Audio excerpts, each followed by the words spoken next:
Start talking because I'm doing breakfast. Maybe Joe can school this along. Tell us what happened. Oh, well, I mean, nothing more than ordinary. You know, I was going to take the subway train, and my Metro ticket thing got stuck, and it got stuck in both of the things. So I went over to Turnstile to go, you know, to jump on the train and then get to the next teller and say, hey, you took my card.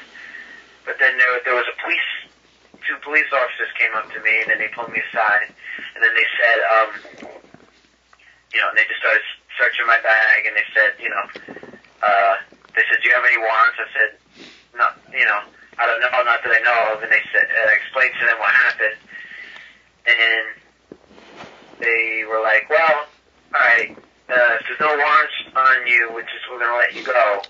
And then all of a sudden they had a warrant. And I said, what is it? I was like, oh, we don't know. And he just put me in handcuffs and dragged me into the, you know, into their little cell. And this is, you know, then I sat in the cell, another kid came in there, and they brought a guy next to us. And the guy, like, you know, shit on himself, and they let him sit there for a while like that. It was disgusting. You know, they were making a joke about it. And then eventually, then they took us, then they did this electronic fingerprint and this eye scan thing, you know, and then I said again to the officer, I was like, well, what's the warrant? They let me make 2 phone calls, so I called you, and then I had called the catering people, and I said, hey, I just got arrested at the turnstile.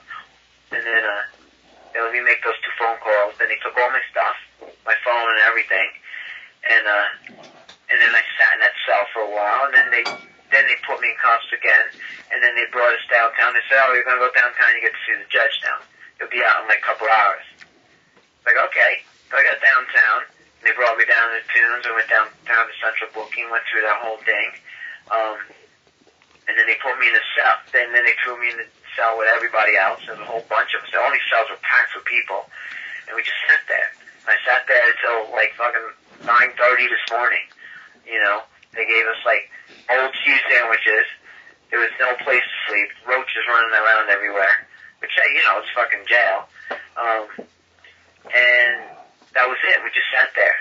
And it was like, I didn't get out in a couple hours. Then they brought us upstairs, and then they brought us back downstairs because, it was about 1 in the morning. And they said, oh, well, the judge went home. You guys can see the judge tomorrow at 9:30. And they put us back downstairs, and that's it. And we sit there and wait and wait and wait.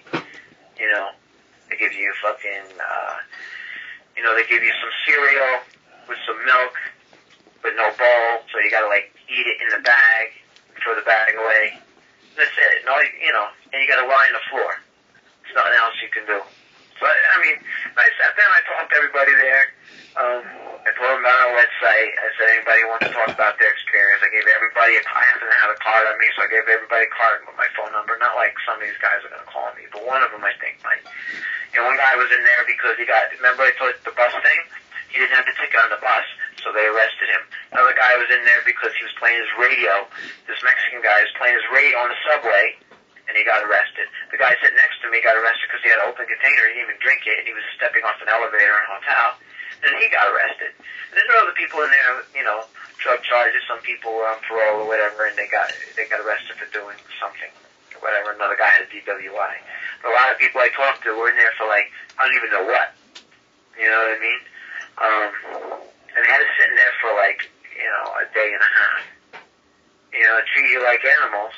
You know, and what do you do about it? And there was some charge from 1994. I think it was like, you know, a ticket for something.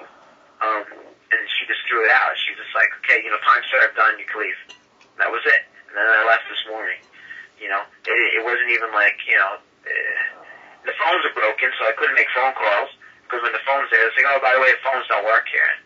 You know, and the COs there, they were just nasty people. They didn't care. They didn't care what your problem was. You know, as far as you're concerned, you're a criminal. If you're in here, they don't want to know. They don't want to know anything. It's just not a nice place to be. But, you know, everybody in the cell that I was with, we all bonded. We all talked. And I started talking about riot class, and I started talking about constitutional man. I started talking about stuff that Joe says. And I'll tell you, these kids were listening. And and I feel, I think it was God's will to put me there because the only way I was able to get that information to these kids they don't know any better, That's why they got them out of there. And they all wanted to know the website. And it's like, you want to educate yourselves because we're the future. We're the future generation. If we don't do something about this, it's going to get a lot worse. And this DC corporation is going to come down even harder, and they're going to start. They'll arrest people for not having so-called documents. They'll be putting out laws out there that we don't know how to overpower a fight because it's like the shift of power. They don't know how to recognize what what these guys are doing that you were doing an interview for, right? Recognizing their authority, recognizing that they're putting law in front of them, and they say, oh, we don't recognize your authority. There's a problem there, especially when you sit there and you're laying out the real law and you're laying out the truth, and then they don't recognize that authority. That's all these cops are doing. They're not recognizing any authority except the person above them. That person tells them what to do, and they say you have to make your quotas. And all these kids are all saying the same thing, especially the ones that are in that, and it's like, yeah, it's all about their quotas. They got to make their quota. So it's like they got to get bodies in there. And then one guy who I thought maybe he was an undercover cop because he seemed to know a lot about cops, and he said to me, let me tell you something about I know a cop, and this is what they do. When a cop's got, at the end of his shift, wants overtime, maybe he can't, maybe he's got a mortgage to pay, maybe he's got like a wife and kids to feed, right? He's going to find someone and arrest him right before the end of his shift so he can put in a couple more hours, or he can even do like more of a half a day because he has to go through all that paperwork. And they'll find someone, find a reason to arrest him. So they start looking for people, and they start getting desperate. And he says sometimes the opposite happens. They'll let someone go because their wife's saying, hey, I don't see you that much. And they might let someone who's committing real crimes and murder and rape just walk away because, he doesn't want to do the paperwork because his wife's complaining that he's not home enough. And that was like a little inside information from this guy. So, I never really thought of it that way. So basically it's a job, and they're thinking, how can I get overtime? And at the end of the day, overtime means attacking the public, find a reason to arrest people. They have to make something up, So the stop and frisk thing and searching people, and they said this is quota time. They start arresting people for all different reasons. They have different times through the year where they do quotas, and this is one of them. So they're going to pull everybody over and ask everybody questions. They're going to look for warrants, and they'll pull you in for a warrant or a charge that was already paid.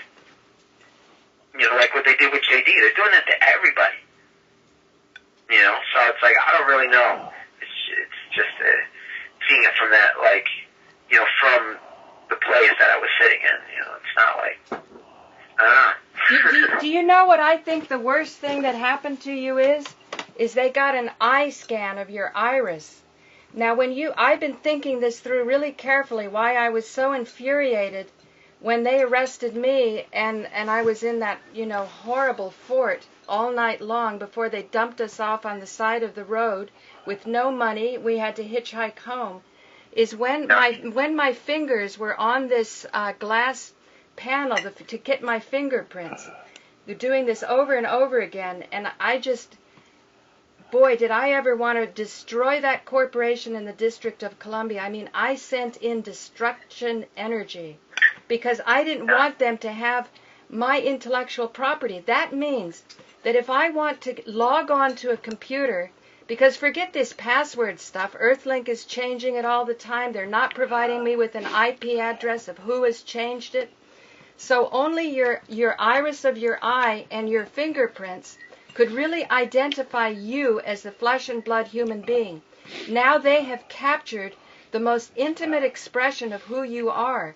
I think, Daniel, both you and I, and if Jay and Joe wants to do it, we should sue for our intellectual, well, not even intellectual, our, what would it be, physical property?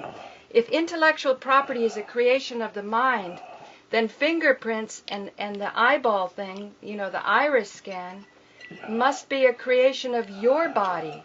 So the question is, if you're a free person, you should have exclusive access to that notation.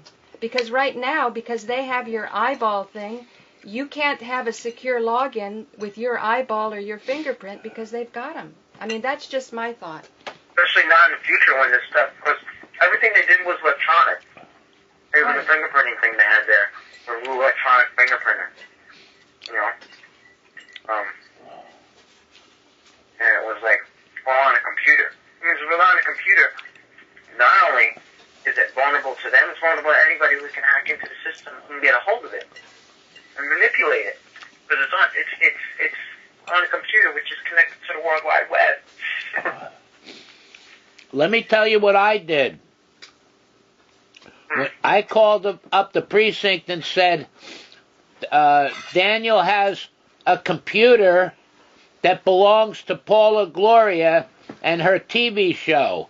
And the computer is worth $5,000, but all of the video and stuff that's on it is worth a hell of a lot more. And if anything happens to that computer, we're going to hold the 14th precinct responsible. And that shook them up a little bit. I think that's a part of the reason that they probably didn't run you over to Rikers. It might be, yeah. Well, you know what? Also, I was in there. I realized, like, if I kept speaking and I started speaking loud, me alone would start a riot. And I didn't want that to happen. I was very chill because everybody, all these kids, everybody was listening to what I was saying. I was just saying a lot of stuff that you say. People, everybody just shut up and listen. You know, a little scary at first because everybody was listening to what I was saying. Well, the reason they're listening so carefully, Daniel, is because the PEG channels, the public access channel, it should be public, education, and government. Decades ago, they sold off the education and government channels, really unlawfully, and as a result, the people are so thirsty for knowledge. The only reason this can happen is through lack of knowledge, through the ignorance of the people. So you had the attention. It's like nature abhors a vacuum. And that's why. But that's my friend Martha said. There's this vacuum, you know, and you know, I don't know why I use the word vacuum. But another thing that was really, you know, this is just my fear, but the position where I realized my powerlessness. When I was in the handcuffs, they brought me through this door, and then there was like three of us there, right? 4 of us. And then they had to stand up against the wall, and they closed the door, and it was an outside corridor, but it was closed off. There was no windows and mirrors, and then the cops have to go over to the other end and unload their guns. And as they're walking over to unload their guns, they say, you know, these guys could just turn around and freaking boom, shoot us right here, and nobody would fucking know. You know what I mean? And I was like, there's no place I'd be able to go if they wanted to do that. I was like, it was a really vulnerable place. You know, and I feel like I was eyeballing that gun as he's unloading. I was like, what's he doing? I was watching every move he was doing with that gun, man. You know, they have a little thing, they have to unload it. And I didn't really know, you know, they moved like robots, and they seemed like, just like, they could automatically just shoot you, and I didn't realize they just did it. They're in such, like, brainwash mode.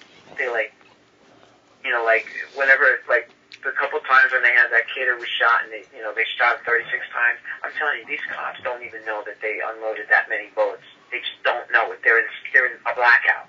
That's scary. They're in a blackout, and they're in some sort of brainwashed automatic pilot. They're not thinking. Their sense of compassion or morality or how to connect to another human being is completely disconnected. Like this guy was saying in the jail cell. Said, you know, as soon as they put a uniform on, something shifts in their mind, and their brain changes. They're not the person they are when they don't have their uniform on. It's like they're a split personality, and they become a different person. They don't think, they just do. You know, and everyone's criminal. It's like every moment, it's like, oh, I got to pull out my gun and shoot. They think very mechanically, and they have no sense of, like, what's right or wrong. They really don't. And, you know, you get them in the wrong mode at the right time, you can actually, you can accidentally get shot or, like, you know, killed for no reason. They don't even know they did it. Of course, they cover their stuff up, but this, you know, you see the mentality.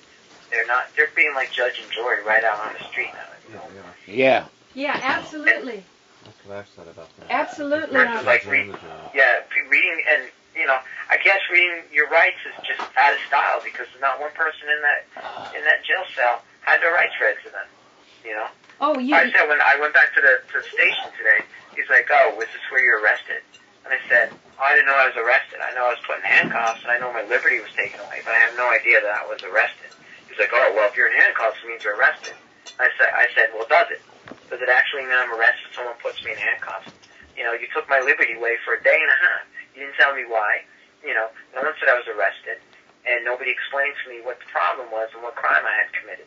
You know, and he's like, well, if you're in handcuffs, you're in jail. It means you're arrested. I was like, and I said, well, does it? Does it actually mean that, or does it mean that my liberty was taken away?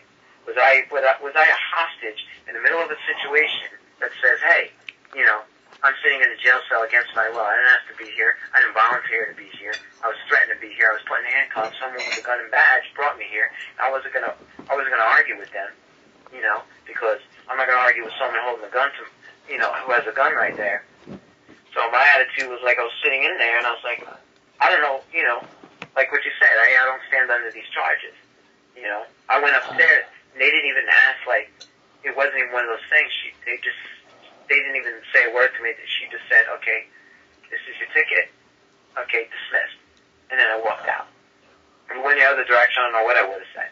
You know? Well, Daniel, when yeah.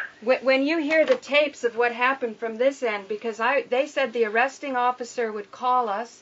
By 4:30 in the morning, the arresting officer had not called us. I was growing extremely worried because all of my, you'll see in the tapes, you were going to Rikers. That's where they put people. You know, when I said, I've heard rumors people are going to Rikers for jumping a turnstile. And this cop, she didn't miss a beat. Well, he jumped over the turnstile, didn't he? And he had a warrant. And then she goes, well, people talk about the Bill of Rights and the Constitution. You know, he did something wrong. I mean, I was so stunned at her reaction. I couldn't recover quick enough to say, what about the right to face your accuser? Who exactly did you harm in order to have a signed warrant issued for whatever that was? You should definitely try to find out what that warrant was, get a copy of that warrant, see who signed it, because we're finding out that really warrants are bonds that are supposed to be discharged by the county treasurer. We're just now starting to learn all of that. But if people can get their hands on a real bona fide warrant, it's essentially a check. And you can say, look, this was issued in my name, it was collected against my knowledge, and once people understand even more than what you're talking about, the cops that need a little bit of overtime, there's an even deeper and more insidious layer to all of this. So I think as miserable as this experience has been, because I've been incredibly worried, Daniel. Oh no, to be honest, second I was in there, I kind of looked around. I was trying to figure out who's psycho, who's not, and I kind of worked that out. Then really, the fact that we all sat there and talked amongst each other, at least the people that I was around, and we had some real, articulate conversations about, law and truth and what's going on with the system, and it didn't get caught up in, somebody talking about, trying to clear their own name up. We all actually got into the conversation. So it was for the couple hours, for the day and a half we were there, everybody walked out with, a better head. One guy was sitting there, he goes, sitting right next to me, he's like, I've been here many times, and I've never seen people this fucking happy. What the fuck is everybody so goddamn happy about? It's not that we were all happy, because we were all bonding and connecting. And I said, you know what? You can oppress the body, but you can't oppress the mind. No, you can take my body, you can put it physically anywhere, but you cannot break my mind, you can't break my soul, and you can't break my heart, no matter what you do. And I was saying that to people, they can only break you if you let them. It's impossible unless you let them break you. But Daniel, this is probably why they put those Black Panthers in solitary confinement for 30 years, 40 years, because if they put them in the general population, just like you, the true knowledge would spread like wildfire. And but they're revolutionaries, and they want to keep revolutionaries, radicals, and political people who are politically active away from people, because they know you can organize them and you can unite them. But that's what you were doing. That's what you were doing. These young people were, if you keep them ignorant, they're good fodder for the system. That's what they are. And so by enlightening them, you how do you say it? You dismantle the very foundation of a fraudulent operation. Right. I mean, I was explaining to them, it's like, like what's, and that's the question I started asking myself, and a lot of stuff that I'm learning from working with you guys and learning about the law and understanding, okay, well, when a system has failed to work for the people, what power steps in to get the system in line, right? Because that's the problem. Our system is infiltrated with, controlled by, the corporate machine, which is all about money.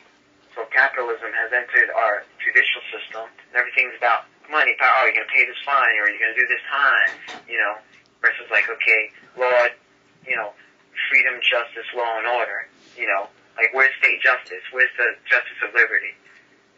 Or there should be an order from a state justice point saying, hey, free all nonviolent prisoners, right?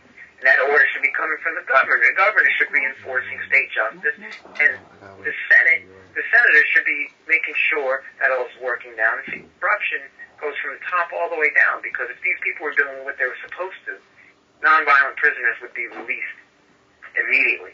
Because, if you're taking away somebody's liberty and they haven't committed violent crime, then you're holding them against their will, then that's domestic terrorism right there, Any form of oppression, anybody, financially, physically, mentally, or emotionally, it's terrorism, especially against their will when they haven't committed a crime. And that's not a system of corrections, of rehabilitation going on there.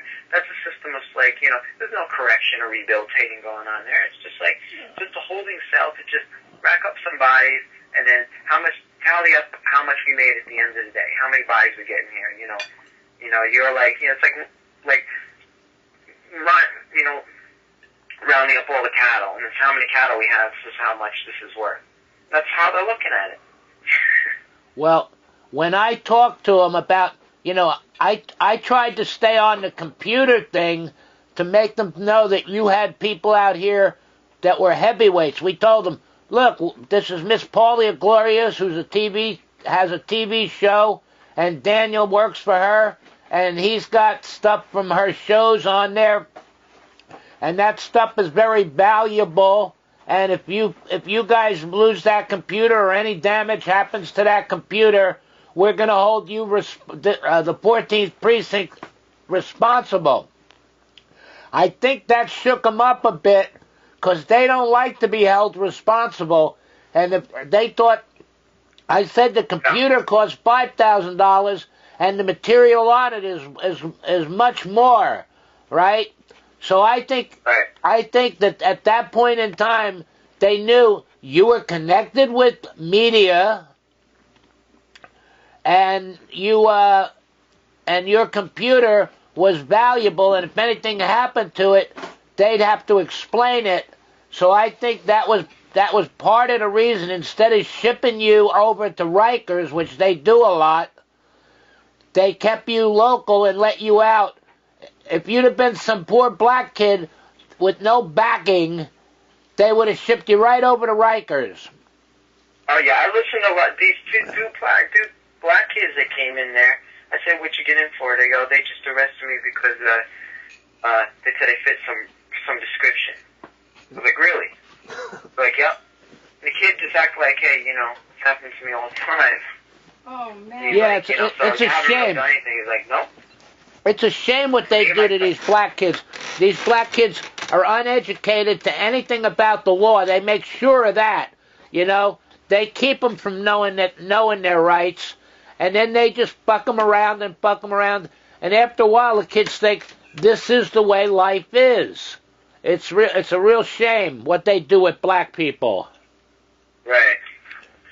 I said to them, I said, listen, I said, you guys got to educate yourselves. It's like, I said, you guys are street smarts, but you guys should learn law and find out what's really going on. I was like, you need to listen to Rod class, you need to go to constitutional, and you guys should really listen to it. Yeah. If they'll remember to do it, maybe they won't. Well, doesn't it, whenever that happens, when people come up to me and Joe on the street, that has to be some of the most incredibly rewarding feedback and you know, like sometimes we get discouraged. We think, does anybody even care about rights? Does anybody care about freedom? But when people come up and say that, that's what makes me want to work harder. You know, Well, you know, when you look at when I talk to some of these kids in there, the whole attitude. Like one kid, he's like, there's nothing. Like he's come pretty broken. He's like, there's nothing you could do. Things are set up. It's too late. There's nothing we can do. He's already given up, and he's decided he's going that direction. You know, and he's the one who got arrested for, you know, he was on the bus and he wasn't able to show them the bus ticket. Yeah. You know, and sometimes you get on the bus, you don't have the money, and you need to get on the next stop and pay it then. Always been like that. Well, sometimes they stop and check the bus, like I was telling Joe. Well, they're doing this even more and more, and they're checking the bus, and you have to have this ticket with you. If you don't have the ticket you got from the little machine, right, they immediately take you off the bus, and they arrest you, and they send you downtown. We should, like that. You know what Constitution Man says when people have the win in court? He says it's so rewarding to watch people get their dignity back. And I didn't understand it until I got more involved with it. I mean, for somebody to say, what can you do, this is how it is, they've stripped them of probably their most valuable possession, which is self-worth. They take self-worth away from people. It's cruel and unusual punishment. Yeah. It's, you know, it's like martial law police state. They're make judge and jury right there on the street. They don't read rights, and they just put people in handcuffs. Yeah, we thought we were going to have to bail you out. I went over to see Kurt and told Kurt I might need to borrow money from him to get you out. I'm glad I didn't have to, because, you know, he would have done it, but he wouldn't have been happy about it. No, she was like, you can go. Time served, you're done. No fine. Goodbye. No fine, time served. Okay, well, that was good. But they made $10,000 off you for that day. Maybe 20. They made something for keeping us there last night. And, you know, and the guy who I thought was the undercover cop, he did just disappear. He what? There was the guy in there, the guy I thought he was an undercover cop. I think it might have been, because I didn't see him, and I never saw him leave. But he happened to be there. He was like, oh, I've been here since last night, but he just, I don't know. Do you think he was listening to your conversation as you were talking to the young boys? No, well, I sort of, like, he was in there, and I thought he might be an undercover because I couldn't figure out, like, what his deal is. He said he was in there for drinking and driving and telling stuff, but he talked, and he knew so much about police, you know. Now, why didn't the arresting officer call us? Because he lied. The same arresting officer said I would be out in a few hours and I'd be able to go do some catering last night. He lied again. Didn't happen. Yeah, because yeah, you'll be out here a couple hours. Don't worry about it. Because you'll see the judge tonight. Don't worry about it. It's like, it'll be fine. They lie to you they tell you that just so you don't get upset. They just lie. They just out and out lie to you. Oh, I see. They're not honest people. Right. You know, and they could be really mean and nasty. You know, like the officer I saw this morning. You know, it's like, you know, when we're discussing, you know, the definition between being arrested and having your liberty taken away against you. Well, you know, he couldn't see past his own nose. You know. Have you read a treatise on false arrest and imprisonment? I have, and I told every one of these guys in there to read it. Right, because he would say you were arrested. Any time your free passage is obstructed, it's arrest. Arrest is a bad thing for a free person who has harmed no one. You probably could sue them if you wanted to at this point, because for jumping the turnstile, they should have just given you a ticket and said, come into court and pay the fine for jumping the turnstile. They didn't have to handcuff you and put you in jail. Right. I'm sure you probably could sue them for that. Well, if that other kid calls him, which I hope he does, he definitely wants to do that. And it did sound like he said he wanted, he'd really like to talk about his experience on Freedom First Party. but we'll see.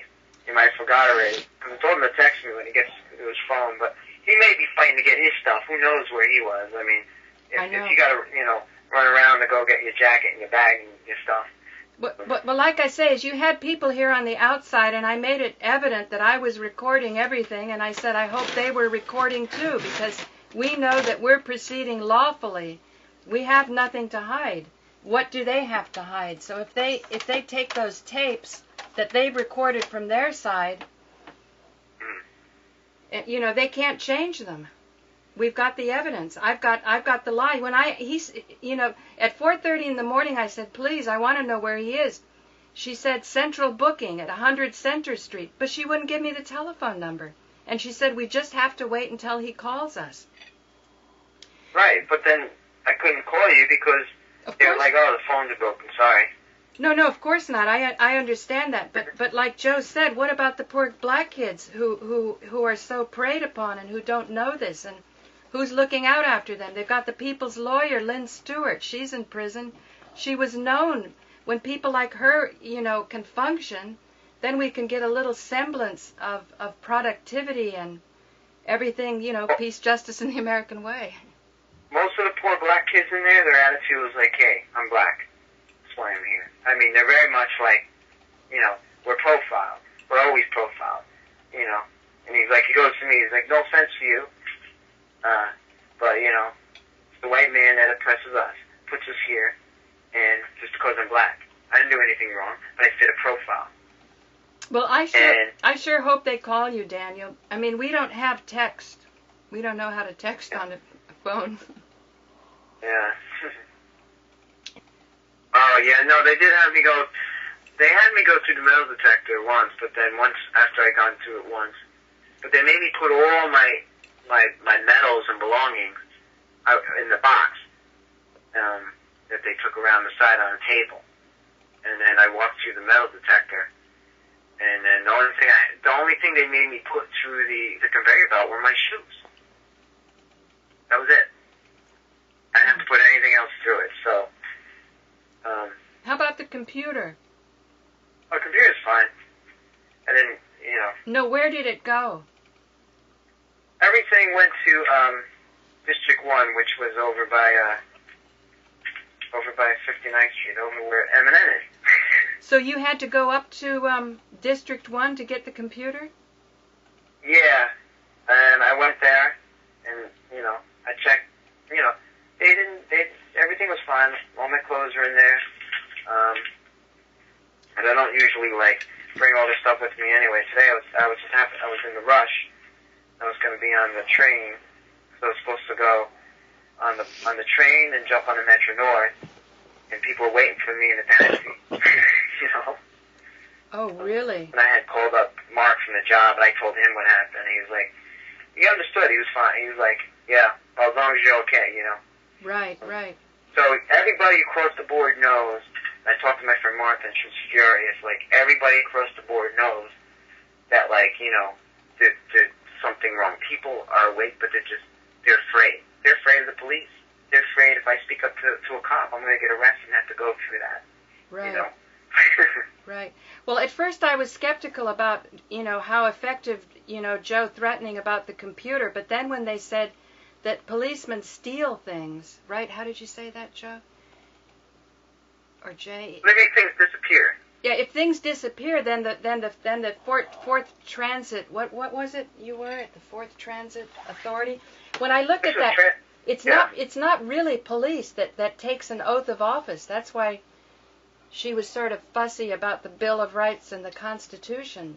So I think it's a completely separate police force that's only enforcing the the income for a private corporation, and the money that's collected is not going to the real flesh and blood people of New York, but to private investors.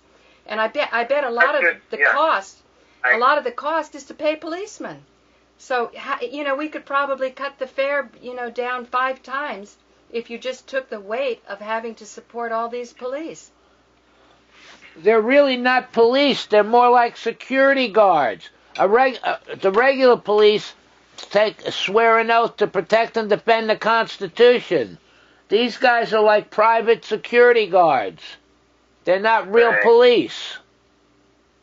Well, you can tell they definitely act like that, and they're like piranha, waiting for something to, attack. Well, and the fact that, I didn't have a fine, which is good. Yeah, I know, but let's not rest on our laurels, because now we see how we've learned so much. Like, I'm looking at the paper. Transit District 4 is not a precinct. So that means people working... No, Transit District 4 is this little block inside the subway station. Yeah, no, I know of that, because when I was selling my pot Christmas cards, I had to interact a little bit. I had to leave my stand, and I asked a policeman to watch it to make sure nobody stole anything.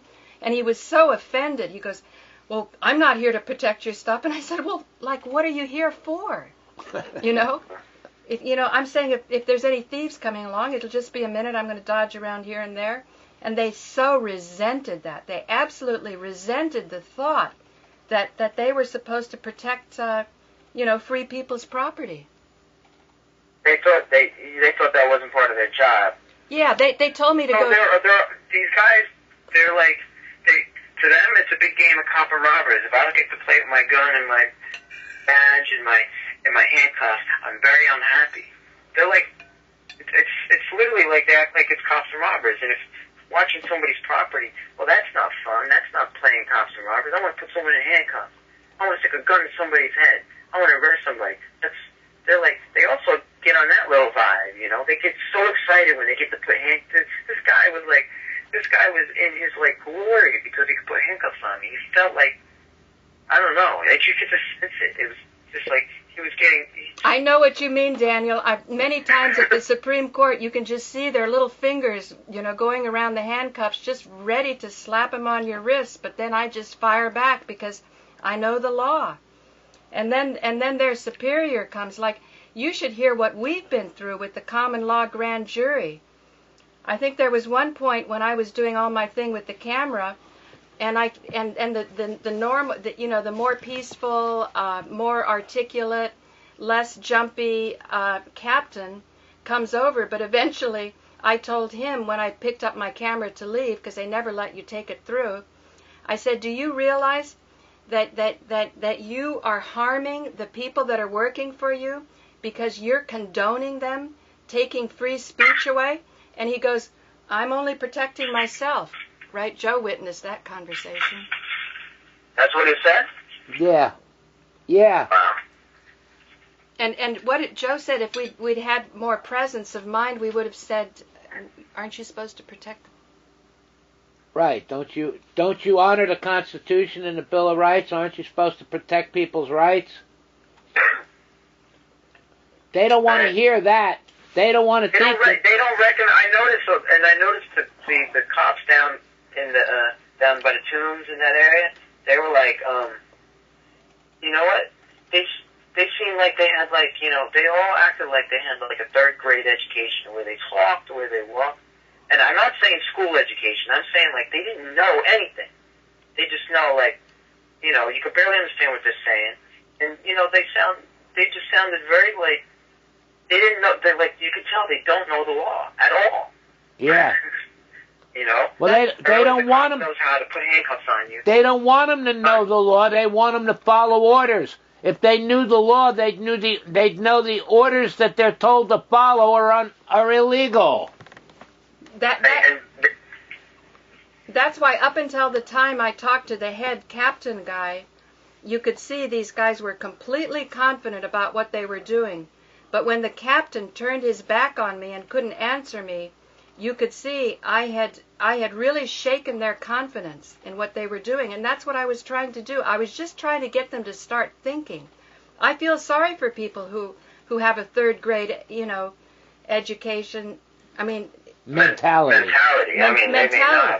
Yeah, mentality. I mean, I feel we really have a responsibility to share what we've gained, because for sure it's protected us. I mean, you're out. Like Joe said, if you were a black kid, you might be in Rikers by now. And imagine that. I also had my tuxedo on too, so I was looking a little. Yeah, but with a tuxedo, you might look like money. You know, like here we're going to get a $1,000 fine. We'll just fake that there was a warrant and we'll up it. No, with the tuxedo, they might have thought you could afford a good lawyer, and they didn't want to deal with that. But why did they arrest Yeah. him? Well, no, I already told. I mean, they. You know, it is like there is that visual image. But most of the people in there were black, Hispanic, or Mexican.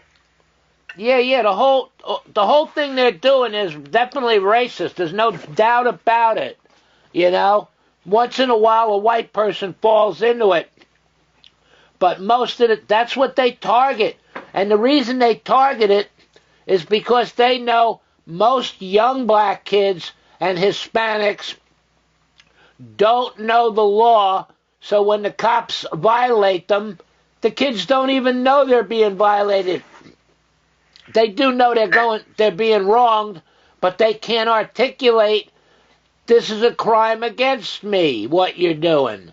So the cops know that, and they feed off of these people. Yeah, I did explain that to these kids. I said exactly what you said to them.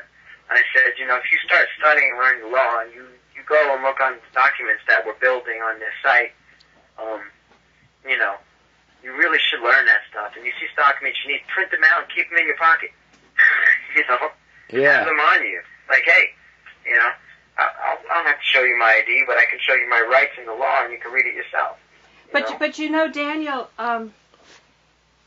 you know, as much law as we know, I was still scared for you. I really was, because Joe, you remember at Ralph Pointer's Freeland Stewart event, Joe talked outside. Can you say about those people disappearing in South America? Yeah, down in Bolivia, some people spoke at Ralph Pointer's, and when they went outside, I chased them outside because I definitely wanted to get their story. And you know? And they were talking about down in Bolivia, the police come in and they arrest people and grab them and take them away, and then they're never heard from again. There's thousands of people, they call them the disappeared. There's thousands of people that have been arrested and dragged out of their homes, and now nobody knows where they are, whether they're alive or whether they're dead. Yeah. It's coming to that here in this country if we don't fucking do something. Well, I noticed also, you know, that people talking about that the Russians have been coming in to secure our borders. They actually are. So I know that's happening right now too. You know, we were talking about that. I don't know if it's like still on the same subject, but yeah, a foreign entity, you know, and they have. The Russians are learning, they're saying the Russians are learning all our defense mechanisms, they're learning our whole system, and they've been called in to secure our borders. The other day when I was at my friend Cassie's house, I saw bubbles coming up from the ocean. I said, you know, I bet you that's a submarine. I bet you they got Russian sub under there. But they say the Russians are here at our borders, and, you know, I'm hearing it more than once. You know, that's the type of thing the Russians do. You know? Well, at least that's what we were told. We were told we were so free and so on. I think the black population was sort of hip to that, you know, not being so. But just taking a cop from one neighborhood and putting him into a completely different neighborhood is the same type of thing, because you need to create a police force that doesn't have any kind of human community connection, which is why community TV is so important. Because if the community really knows each other, they'll self-police. Joe was putting on big concerts for thousands and thousands of people, and as he told it to me, they didn't need police. How was it? Right, we didn't need police. We told everybody, look, it's up to you. We don't have the police here. We didn't let them come in, so it's up to you to police yourself. If your friend is getting out of line, it's up to you to straighten out your friend. You know, and we had concerts that everybody got along, and we didn't need police. That's kind of a beautiful thing. Yeah, well, it works.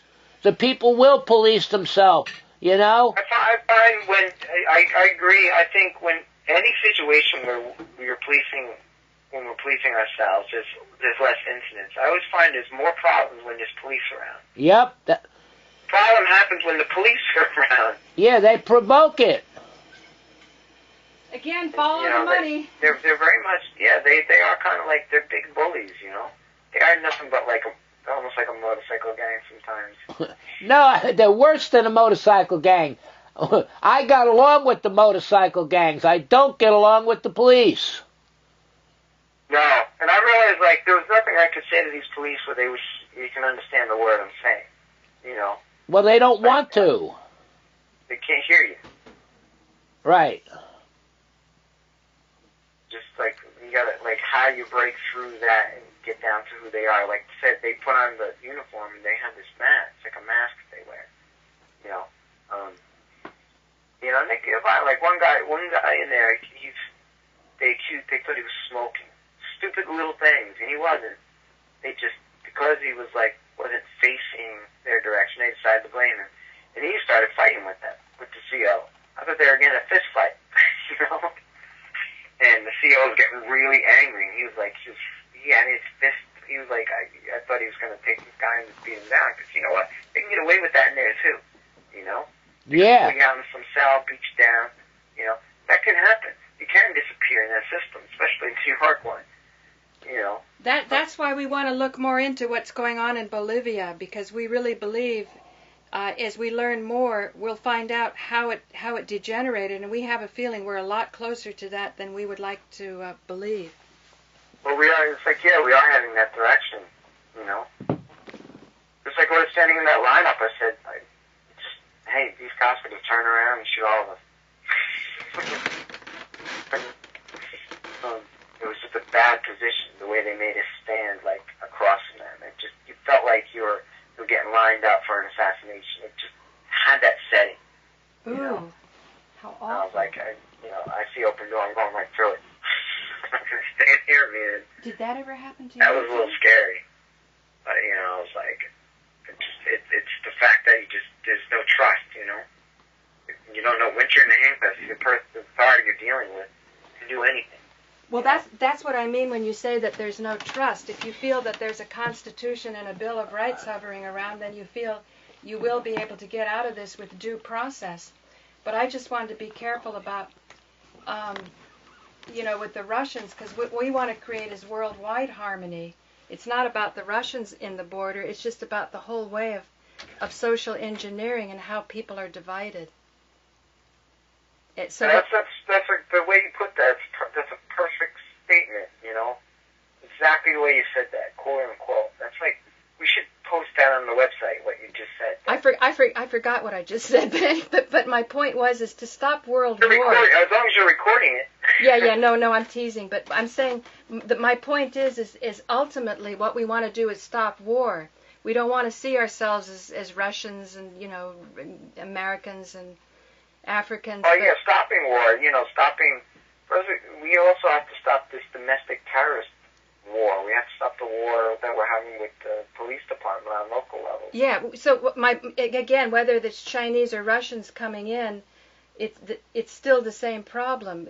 There's a financial interest only that's really protecting an income stream. The MTA should never have been sold off to a private corporation, and because you're obstructing the public's right of way. The public's right of way is sacred. You can't sell that. You can't be bartering that for exactly these reasons. That's the fundamental problem, and that's why I had so much trouble at Manhattan Neighborhood Network getting through that file when they put up a do not reply folder finally. I had a top secret. We just stumbled into it at Kingston City Hall. They were having a public hearing on selling Central Hudson, which is here up in Woodstock, the electric company, to be sold to a Canadian company called Fortis. Now, Fortis is notorious for going into Central America and completely devastating and ruining what they were supposed to be bringing a service to. And they always promise lower rates, but why the hell would they be there except for profit? So despite that was the first public hearing. Perhaps the second. They had 3 public hearings. Nobody spoke on behalf of Fortis coming in and buying up, Central Hudson. And they just went ahead and rubber stamped it, and it was sold. And now they do ads saying we're part of the community and all this. You can always tell what's going on in a corporation by their advertising. Assume whatever message they're pushing, it must be exactly the opposite. And that's how you hold an entire, people hostage, through their utilities, through the things that they need. People need to travel freely. How can you travel freely when you're so overcharged? I believe when the subway first came in, it was 5 cents. Now, if you calculate, even with the standard of living and all going up, the fare for the MTA is way overpriced. And I believe $250, and sometimes it eats your cards. Like it ate 2 cards of mine today. And if you want, like, yeah, I know. And then they don't just give you a new card. They say, you fill out this form and send this in. Why can't you just hand me a new card? No, it's... Hey, my card didn't work. I just put a month's fare in there. Oh, well, you fill this form out and mail it in. Oh, that's outrageous. But you can't even, if you have a problem with your card right there, they don't give you a new card. They give you a form to fill out, and you have to mail it in. Oh, yeah, I know. Then it must be because of the securitizing. I mean, as this meltdown happens faster and faster, there's going to be more of this. So, but also their heavy-handedness becomes more and more glaring. So. Hi, we're your local high-speed internet and cable provider.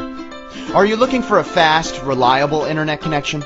A large selection of your favorite HD TV channels with 24/7 access to the best customer support technicians, all at a fair price? Fuck you. You'll take what we give you. You'll have the option of choosing from several of our completely unwarranted rip-offs, including internet speeds up to 200 times slower than Korea at twice the price, TV packages with over 500 channels, 90% of which you can't view, and we guarantee a plethora of hidden fees. Then, our barely trained technicians will come to install your services somewhere between the hours of 8 a.m. and 10 p.m. Knock once while you're in the shower, and promptly leave. And once we do finally get your service up and running, it'll be down and limping within 3 hours. Indefinitely. Why, you ask? Simple. We are part of what is called an oligopoly. It's like a monopoly, only legal. See, in closed-door meetings with 4 or 5 of the other major providers, we've secretly agreed not to have differing prices, allowing us to completely eliminate any competition and collectively raise our prices to optimum cockbag levels. Because we here at your local high-speed internet and cable provider don't believe in customer satisfaction. We believe in money. Pools of money. Looking for a better deal? You can gobble down our balls. You're paying for it. Your local high-speed internet and cable provider. You won't like it, and there's no other option.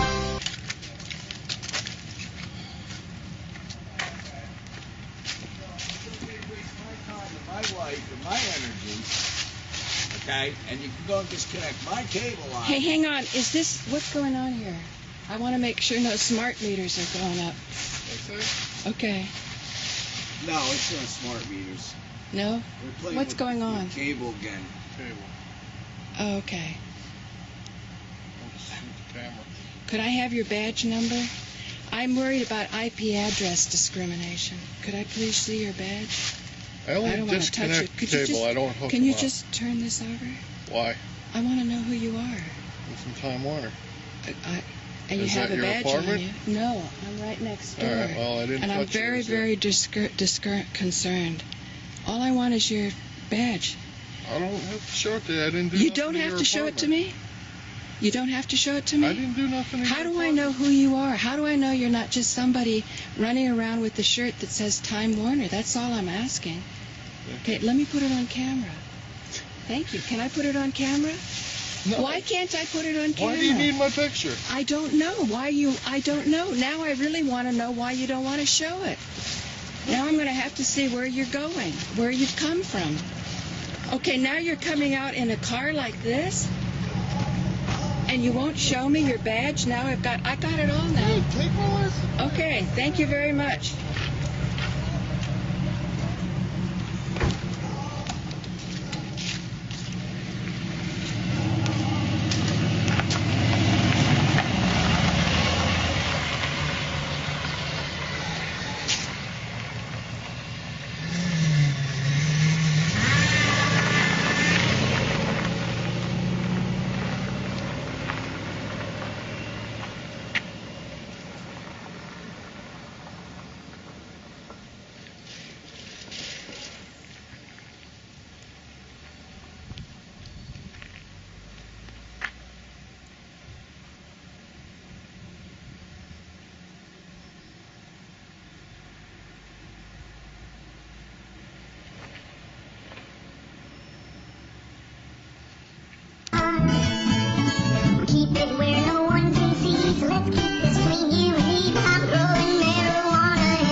you.